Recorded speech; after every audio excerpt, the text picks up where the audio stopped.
Ratio is a comparison between two or more quantities. Okay, that is, suppose A and two persons are there.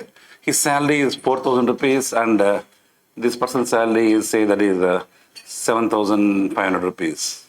What is the ratio of their salaries? Means if you compare that one, how the ratio of salary means, we can't say 4,000 is to 7,500. That is, so when his salary is 4,000, he is 7,500. When this is 40, that is 75, 5 eighths, 5, 5 15ths. So 8 is to 15, you can say. The ratio of that salary is 8 is to 15. The point is here, comparing means what? Means they are not the actual amounts.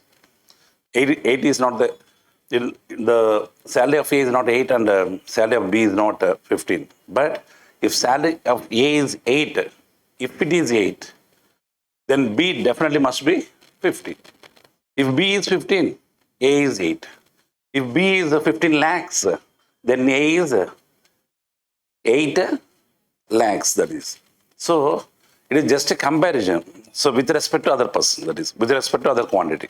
So ratio is a comparison between two quantities, and it is, suppose this is in dollars.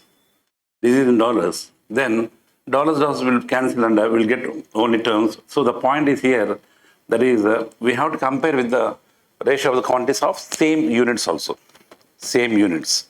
So unless and until there are same units, we can't compare them, right?